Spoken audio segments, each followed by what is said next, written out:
I'm Matt of the etrailer. Today we're going to be talking about the Benton LittleShift Bike Rack on the back of our 2022 Nissan Murano.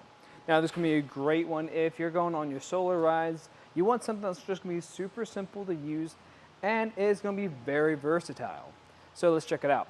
The first thing I want to talk about though is how the bike itself is interacting with the Murano. So even with this mountain bike with these longer handlebars, we have plenty of space where we're not going to make contact with anything. Now, if we want full hatch access, what I'm going to have to do is remove the bike completely. So we can do that by starting with this strap down here. You're just going to press a button. That's going to release this, and you can take that off and tuck it behind here. Same thing for the back side. I do like that we get a strap per tire because that's going to give you a really good hold. Now when it comes to how we're holding the bike mainly by, we're going to have this hook here, and it's going to be on this ratcheting arm. I just press this button, that's going to push up and release. And what's really nice that I like about this is you can take this hook off completely so it's not in your way. And on top of that, we can pivot it over here, and if you want to make frame contact instead, because to me that kind of gives you a better hold, you can do that too. Now that I'm done, I'm just going to push that out of my way completely, pick this up, and then I can take it out for a ride. So if we take a closer look at the cradles we have on here, there are going to be two of them, and one's going to have the ability to actually pivot so we can accommodate bikes with a variety of different wheelbases. It's also important to note that we don't want to lose this hook, so when you're done, make sure you put this back on.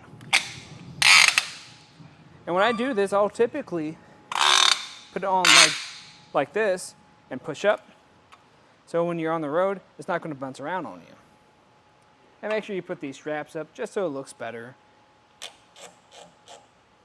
But from here, let's get a couple measurements. So I'm going to grab my tape measure real quick. But the first one I'm going to grab is going to be our ground clearance. So from the ground to the bottom of this, we're going to be sitting at a little bit over 14 inches. That's still pretty good. Now if you have a really heavy e-bike back here, because this is going to have a capacity of 80 pounds per bike, it's probably going to go down just a little bit, but this is so close to a vehicle, we're probably not going to make ground contact.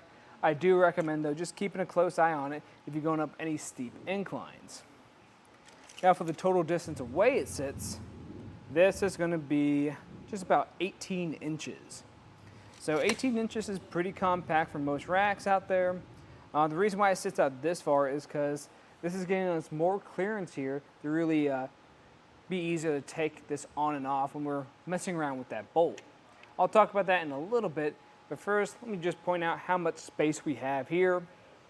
So with most racks, they're going to have a secondary setting where you can fold that up, and with that second setting, you typically block things. With this, we don't have to worry about that. Our license plate, our backup camera, taillights, and back window won't be obstructed. Now the way it is going to install is we're going to have a 2-inch shank that goes right into our 2-inch hitch receiver. We'll then have a anti-rattle pin go through here with a nut on the backside and this clip. That's going to give this a really good hold so you don't have to listen to that rattling when you drive around.